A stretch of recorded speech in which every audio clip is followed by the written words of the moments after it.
God has used him and elevated him over the years. And he did share that I knew he had been at Galilee. I knew some 30 years, but it's 33 years now that he's been pastoring the Galilee Baptist Church in Detroit, Michigan. Yeah. He has served in various capacities in Michigan as a state convention president, moderator of association, and actually now he is the director of the Ministers Division in the National Baptist Convention USA Incorporated.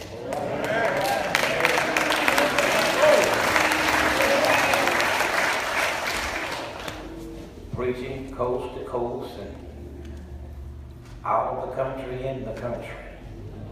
Wherever he goes, he allows God to use him. All right. It's because of that we hear all the time, your gift will make room for you. And he is a gifted preacher of the gospel. It's a pleasure and honor for me to present him again tonight. For this closing night of the series of services, I'm going to ask him to stand.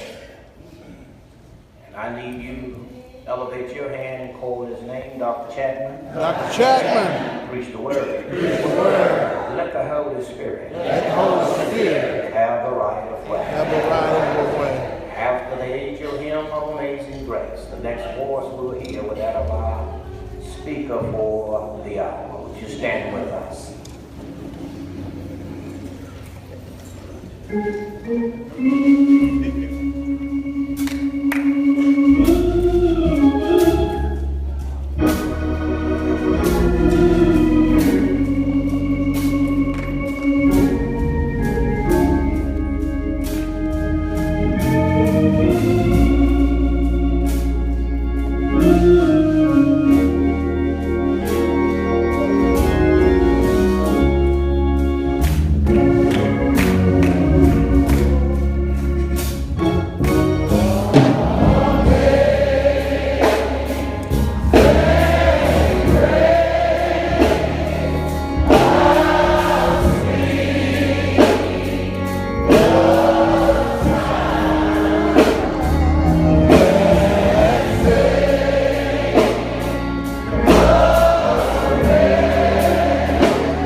If there's a praise, then you let it out, will you? Yeah.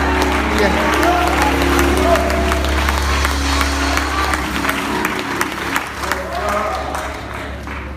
Praises be to our God for this day and for this privilege we have to gather together in this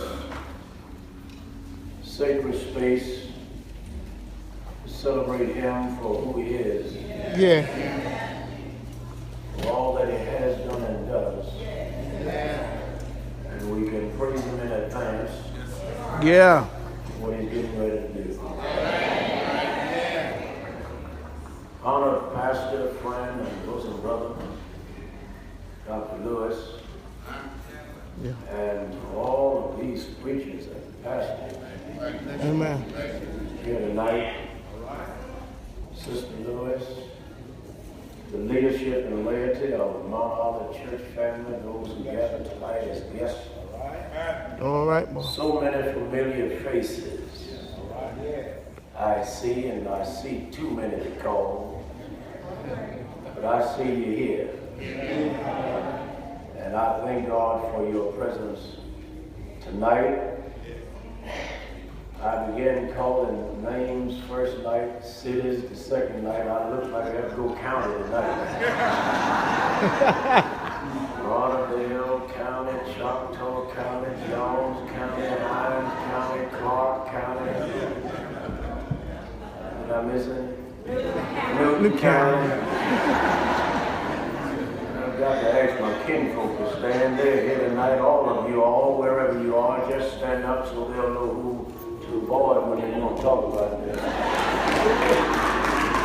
We'll need people to love. That's not love. I'm in the family, I'm in the Chapman family. side. I am in the I have family. nothing for my family. I have two adopted children. I can, here. Doc. Riley family, he's a bishop. Where's that up? He's a bishop pastor now. So I have to make appointments to his wife to talk to her. Amen.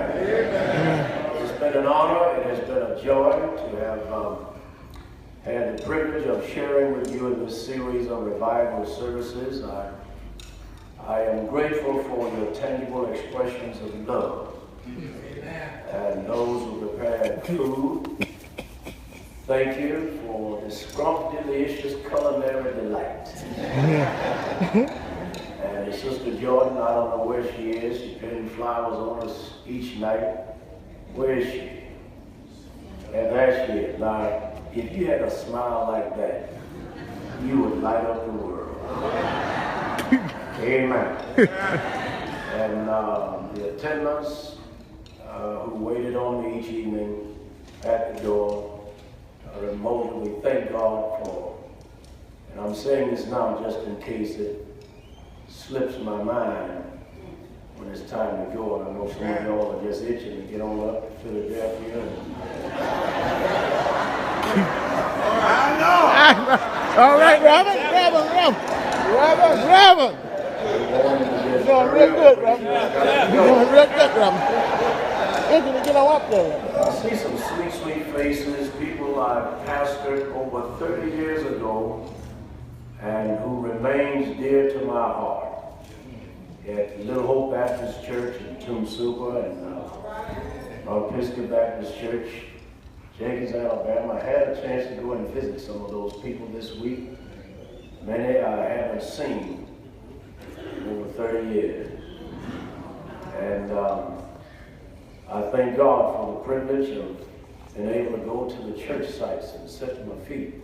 The place I once walked and stood and tried to reside as a preacher. Whatever I am, you all helped to make me. So if that's bad, it's your fault. Amen. Thank you again, Dr. Lewis. I keep looking for him. And he said he was going to get the mic and sing.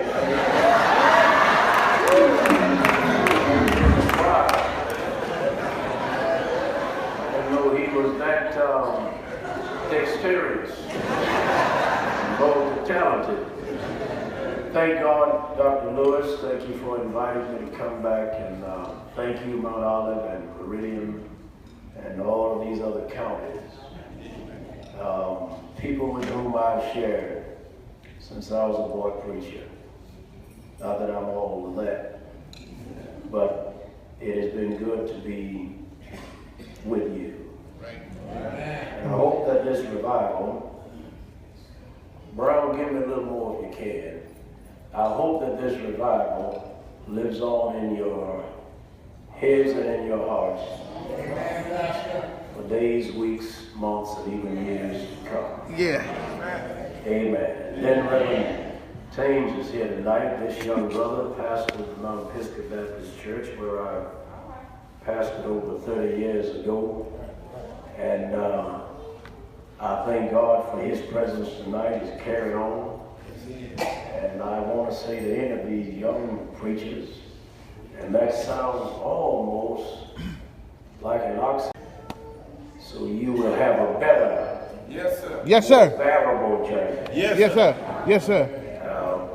And they can save you from a lot of pitfalls. Yes, right. That's right. That's right. Just inquire and listen. That's the key. Go to school, learn all you can. Yes, sir. There's some things you got to get from off the back porch. Yes, sir. You got to walk through the woods Yes, and sir. have some conversation. Amen. I dare not belabor the moment. I solicit your prayers tonight. And I must acknowledge probably the most senior person in the place tonight. And the oldest living Chapman on the planet, sharing with us here tonight, our cousin, Mrs. Nellie Chapman Norman, 97 and counting. Come on, show us some love. Bless you. And dressed up too. Amen. Amen. We are crazy about our cousin Nellie. And she said she felt like coming to church tonight. And I said, you just say the word. I'll be there. I solicit your prayers, and I need you to do one other thing. Look at the person sitting next to you, left or right. And tell them, I bet I can make you smile. I bet I can make you smile.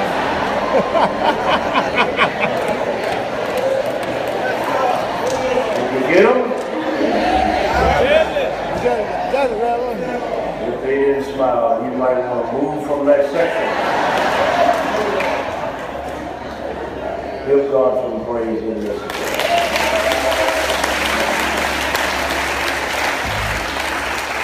Stay with me, if you will. God our Father, thank you now for one more day.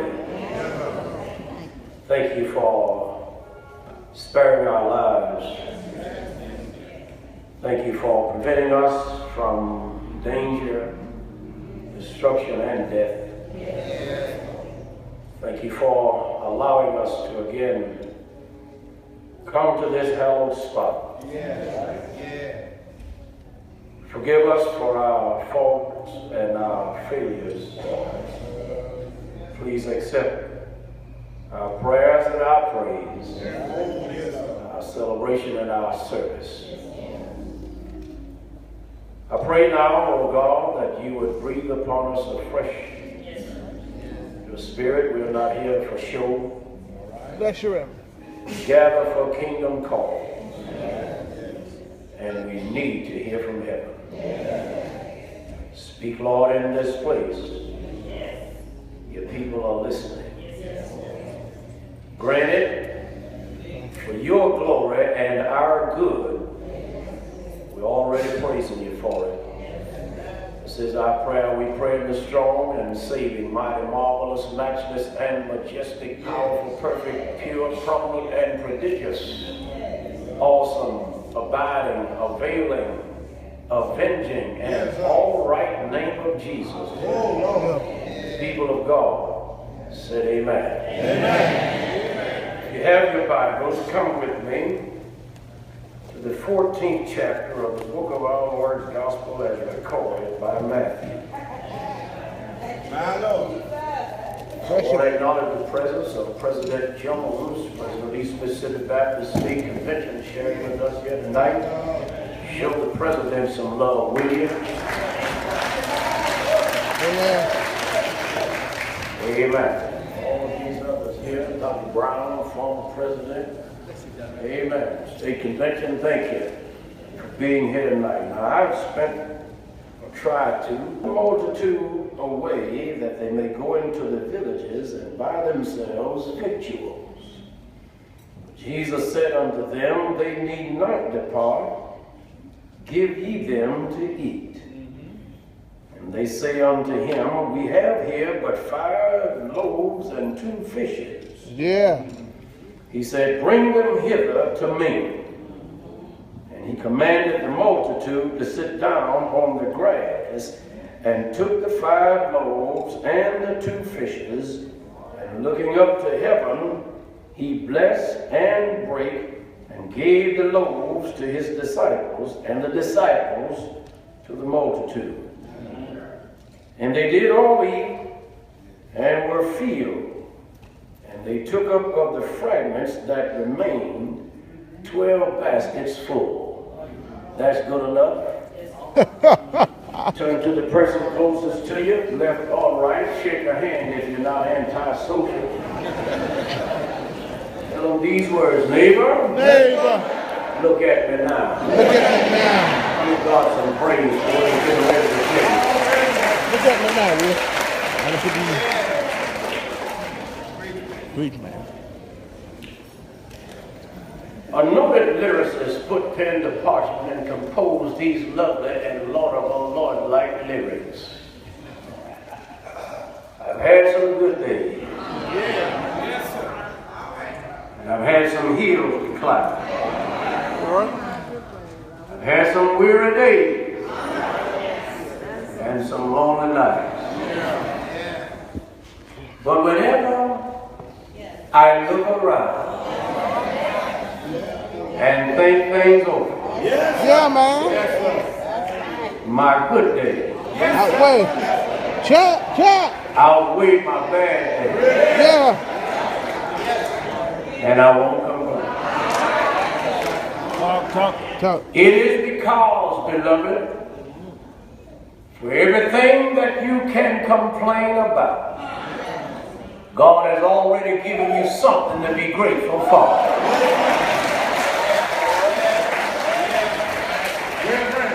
All the pain and the plight, God has given you something to praise Him for.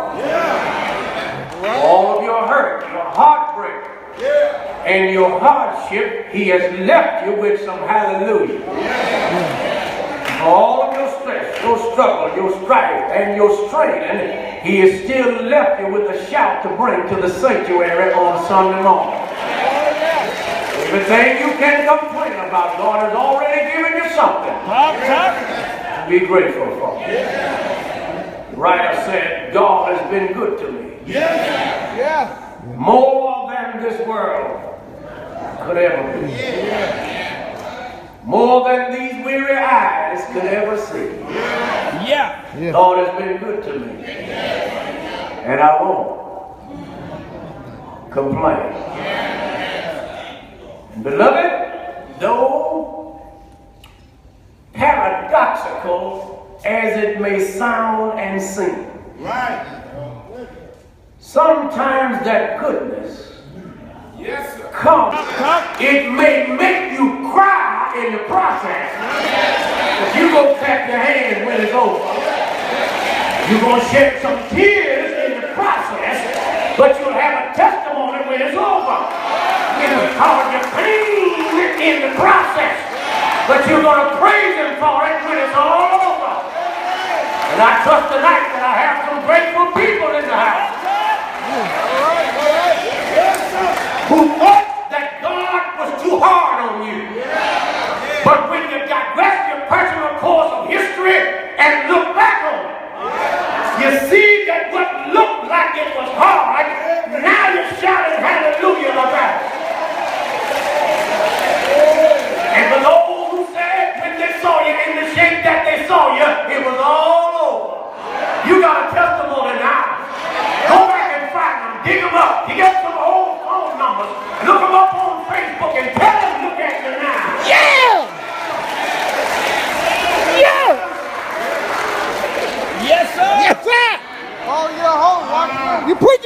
I watch.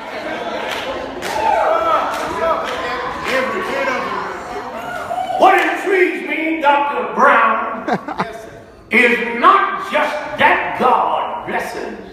Yeah. And let me put this on pause and say parenthetically, I'm not into your prosperity preaching. No preaching bespeaks. The gospel of Jesus Christ bespeaks Yeah. prosperity. Wait, brother. If you want to see a quintessential case of the blessings of God, which results in you looking like a blessing, Yeah, man.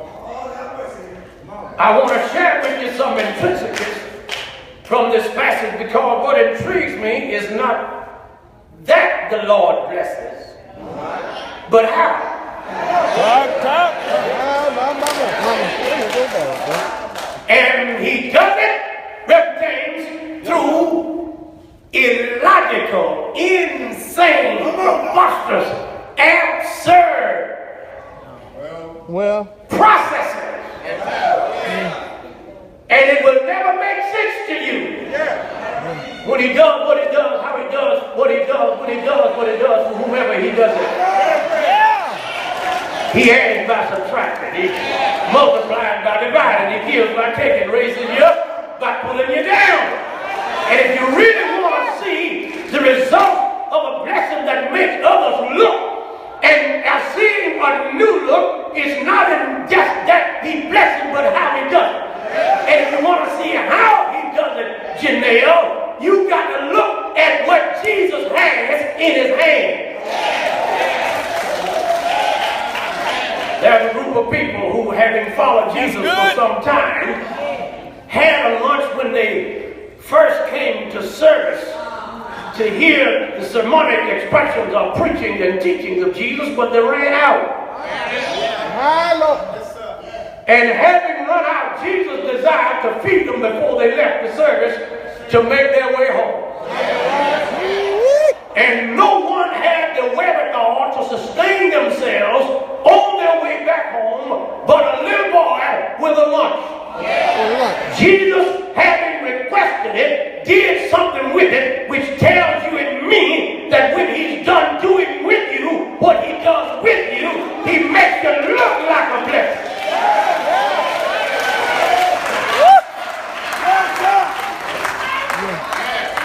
Are you listening to me? You preaching, Reverend. And you won't see it in the crowd that was fed by Jesus. Talk well, Reverend. Because some crowds are fickle. Yeah. They'll cry Hosanna today.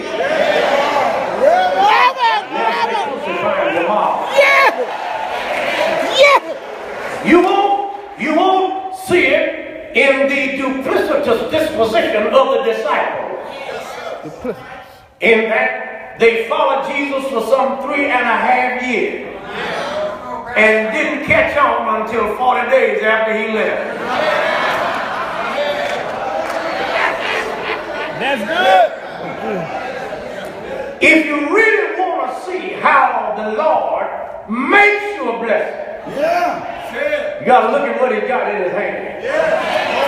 Dr. Jones, he's got 2 fish and 5 barley wafers. And if I had the time, I'd indulge in the ramifications of the fish, but let me work with what else he has in his hand. He's got some bread in his hand. And you here who are the dietitians and consumers of thiamine and riboflavin are familiar with the benefit of bread. Because sometime since your arising this morning, be it breakfast, lunch, brunch, or dinner, and perhaps supper, on your table sat some bread with this attractive, splendiferous golden hue. But even though, Dr. Brown, the bread ended up on your table that way,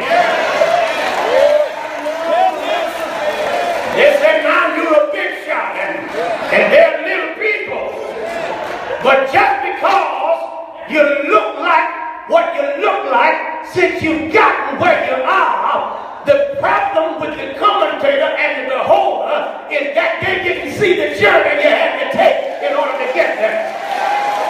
Come on, come on, come on. There are some people in this room right now. You're riding well, you're dressing well, you're living well, and other people think that it's been like that all your life. Help me help the person sitting next to you and tell them it hasn't been easy, and it hasn't looked like this always. There's a story behind my glory. There's some history behind my hallelujah. There's some problems behind my praise. Yes, sir! You're making one! Yes, sir!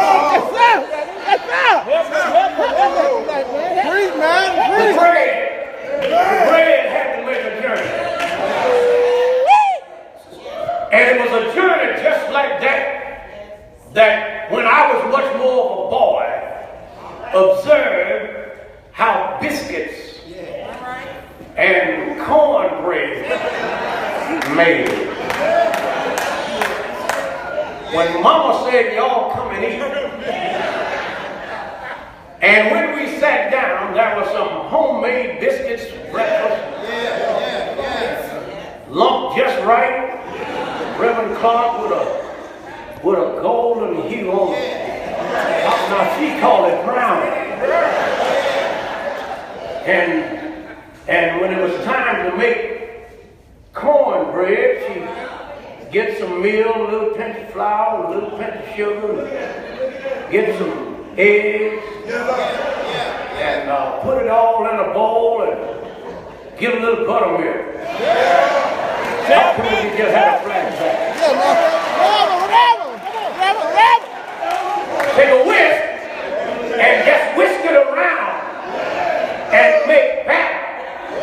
And then when she would make biscuits, and then flatten it out and then take a fish and hit on it.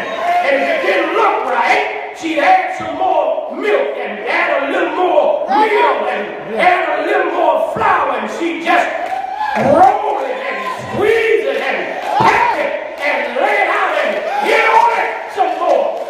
And then put it in the oven. And it turned to golden brown. Come here for a minute.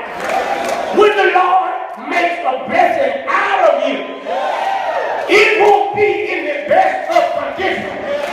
It takes some blended ingredients. Yes, sir. He'll take some trouble and pour it in your life, and some pain and pour it in, and some heartache and pour it in, and some pitfalls and pour it in, and he'll take you and squeeze you and roll you out and hit on you and look at you and say that's not enough, and he'll pour in some tears and pour in some trouble and roll you out and hit on you some more. Is there anybody in here but me? Yes, sir! Yes, sir!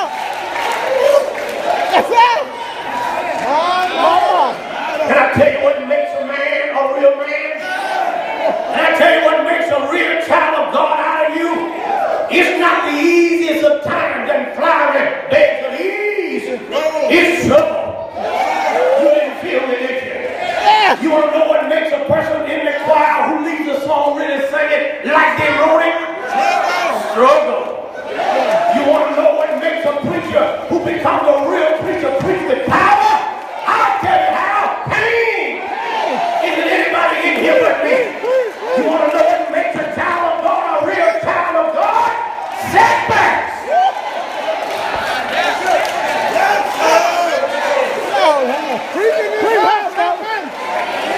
It doesn't look like it, Reverend Dixon, but the Lord will take all of that and turn it into a blessing. That's why you read in Romans 8:28. We know that all things. Did you hear what the Bible says? Work together for the good of those who love the Lord and those who are called according to his purpose.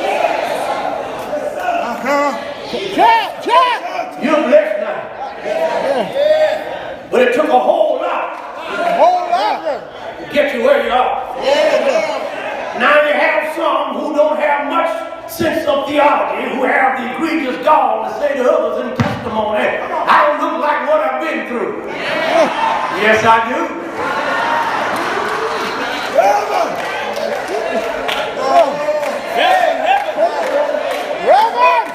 For the Lord takes a whole lot of ingredients. Make a blessing out of it. You know to tell somebody, look at it tonight. Look at it tonight. What intrigues me, Sonia, is not that he blessing. Yeah. But how? In that these wafers, this bread that Jesus had in his hand was a confluence, a product of blended ingredients, but it was also the product of a careful baker.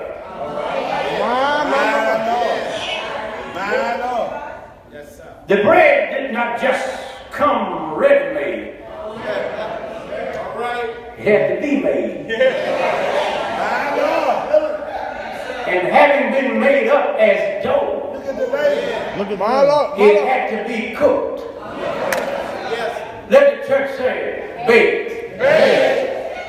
But the baking in agrarian culture, Mediterranean society, Jesus' day, was not cooked. Bread was not cooked in conventional ovens like Kenmore. All right.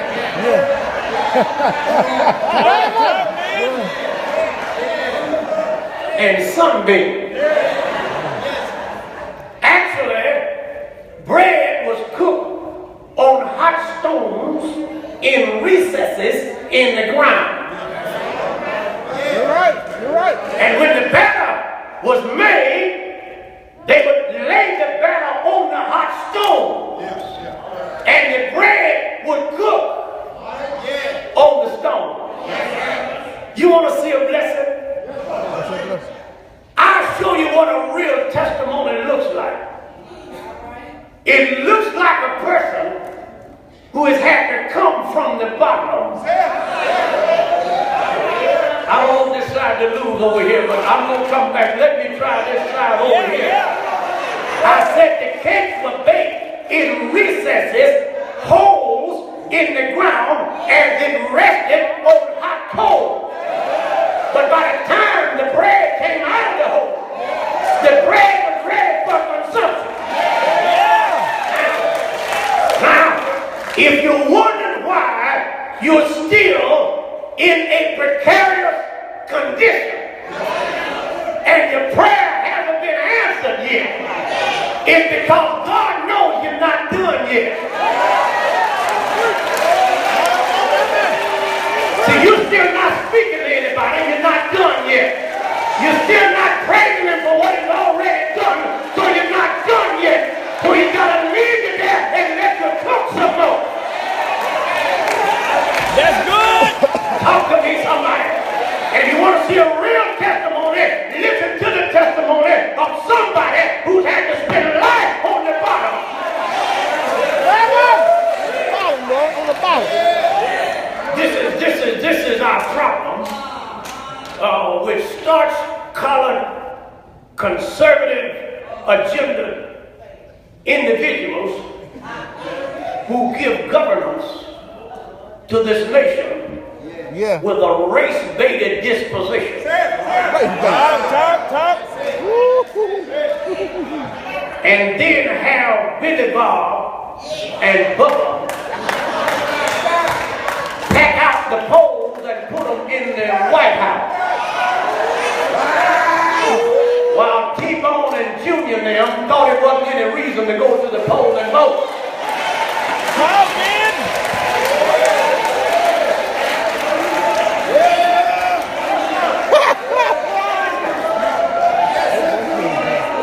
And you want to know the problem with people in Congress and the person you now have in office as president? Man, drop it out, Reverend. The problem with them, Dr. Brown, is the fact that they've been cooked in easy bake ovens.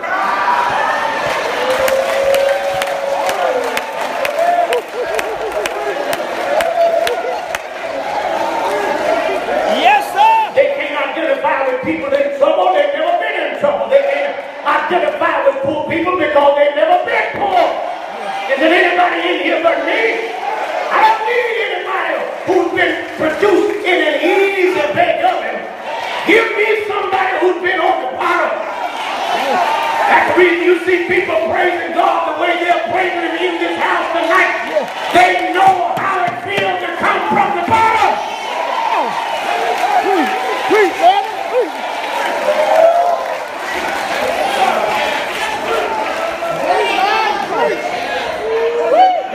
Y'all don't remember having to wear the hand-me-down clothes from the Help me, Ted. from the brother or sister that was a little older and bigger than you. You don't remember that, do you? You don't remember eating leftovers for breakfast, from supper. You don't remember any of that. You don't remember taking leftover cornbread and making fresh dressing. You don't know anything about that, do you?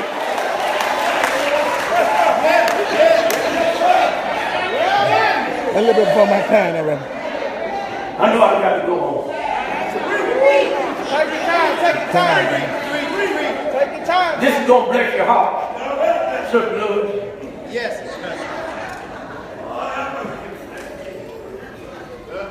The Lord is going to make you look like a blessing. But you got to trust His baker's timing.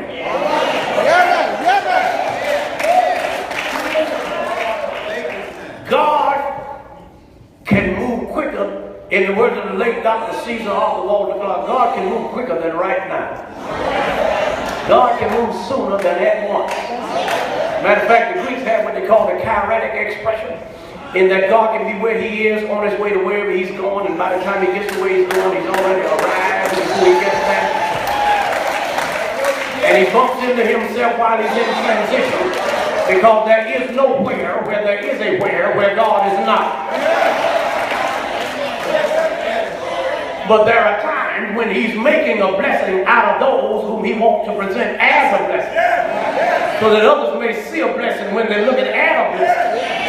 He indulges perfect timing in that the baker, while and plight. And the reason why the world is as perverted as it is because it's all too infused, infected, and infested with people who've been half-baked, half-raised children, half-loved wives, half-supported husbands, half-supported pastors, half-attended churches, and then you got people who come to church who've been blessed, who are halfway say amen. Talk to me, somebody. Look down the road and see who's been half-baked. If you're gone, you'll know how to be a witness while you're worshiping.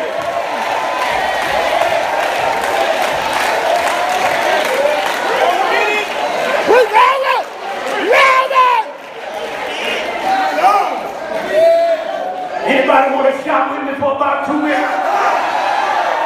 Watch this now. Anybody want to shout with me for about 2 minutes? If you are a witness to the fact that God has perfect time. The baker knows just how long to let the batter stay on the hot coal and turn it over so that it wouldn't get burned. And the Lord knows just how long to leave you where He knows you need to be. And He knows that He won't ever leave you there too long. You miss your shout, you. You ought to be praising God just for the fact that wherever you were, that made you cry, drank your tears, and tore your heart apart, He could have left you there longer, but He didn't. Wait, let me go back to this side. It could have been worse, but it wasn't. Is there anybody here glad that the Lord didn't let it last too long? Wait. That's why you hear Him saying, trouble in my way. I have to cry sometimes. I lay awake and I'm going to quit. I lay awake at night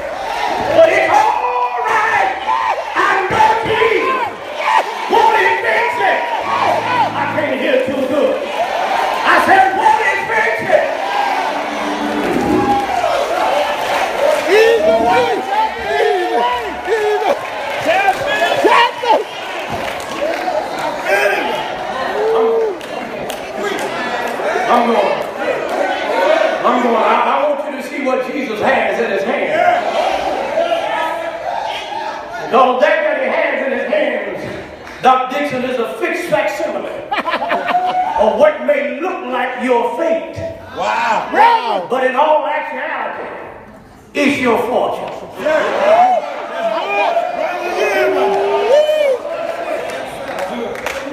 Called the baker. Had perfect time. Looked like I could hear over 30 years ago in my second pastor, the Mount Pisgah Baptist Church, Jenkins, Alabama. I could hear the old church singing something like this. You can't, very God. You just have to wait. You have to trust him. He's your way, and give him time. No matter how long it takes. He's a God. Anybody here know him? He's a God. You can't hurry. The Lord knows he'll be there. Just don't you worry. He may not come when you want him. But Lord knows I'm on this. He's always on time. God bless your heart. Gotta bid you goodbye. Good evening, my heart. It's been good being here with you one more time. But my time is up. But before I leave you, I need you to turn around to your neighbor and just tell your neighbor, look at me now.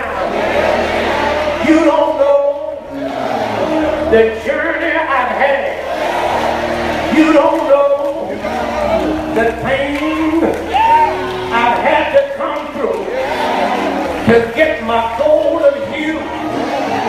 You don't know what the Lord had to plan as an ingredient to my life to get me where I am. You don't know how long I had to stay on the bottom, but I thank God He made a blessing out of it. Oh, praise His name, which means He spoke well over it. Now, what's intriguing about Him blessing the bread is the fact that the disciples said a few verses prior that it wasn't enough. But even though they said it wasn't enough, Jesus spoke well over it. You didn't hear what I said. They said it never will make it. But Jesus spoke well over it. They said it's too many people. But Jesus spoke well over it. They said it's a limited resource. But Jesus spoke well over it. When the Lord speaks over your life, it really does not matter what anybody else says about you. They can criticize your name, but you can make it. When the Lord speaks over you, they said you wouldn't amount to anything, but the Lord spoke over you. The doctor said you weren't going to make it, but the Lord spoke over you. They said you had cancer, but you're cancer-free tonight because the Lord spoke over you. They said you never would get your job and you never would get the promotion, but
The Lord said blessing.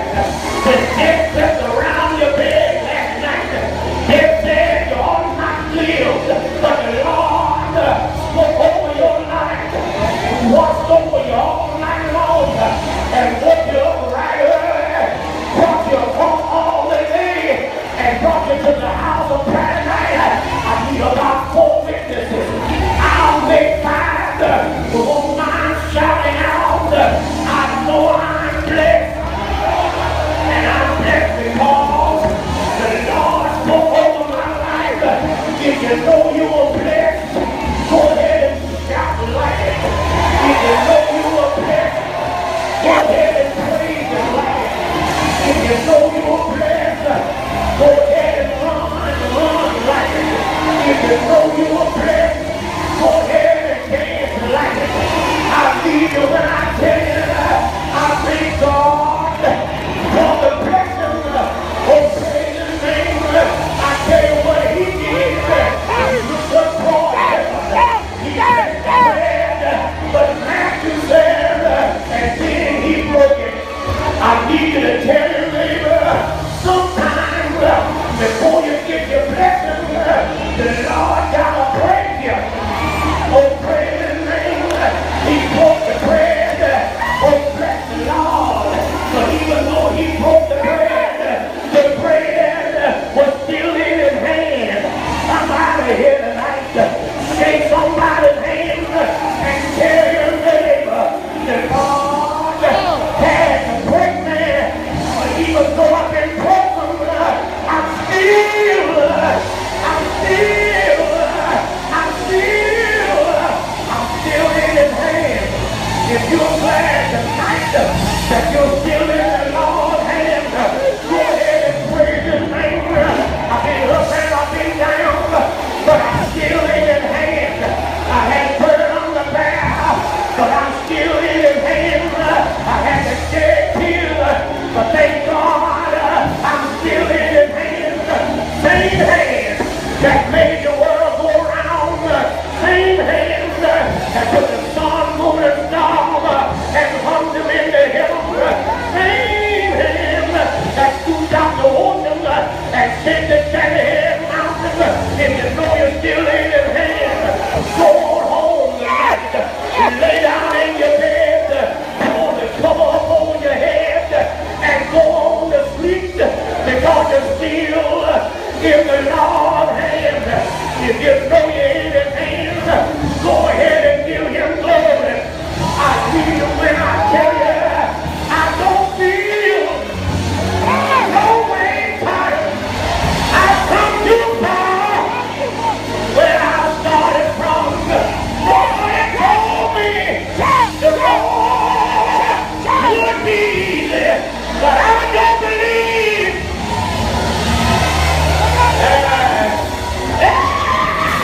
I don't believe He brought me this far to leave me now. Now if you're not too mean, if you're not too dressed up, if you're not their hands, and tell your neighbor, here's a good look. Look at all you can. Let me tell you what you're looking at. Tell your neighbor, you're looking at what praise looks like. Tell your neighbor, you're looking at what victory looks like. Go find you one more. Shake their hand. Tell a neighbor, you're looking at what victory looks like. Go find you one more. Shake their hand. Tell neighbor, you are looking at a blessing. If you want to know what a blessing looks like, look at me. Is there anybody here ready to shout now? Is there anybody here ready to praise Him now? Go ahead, get your shout on. Go ahead, get your praise on. He's been too good for you not to praise Him.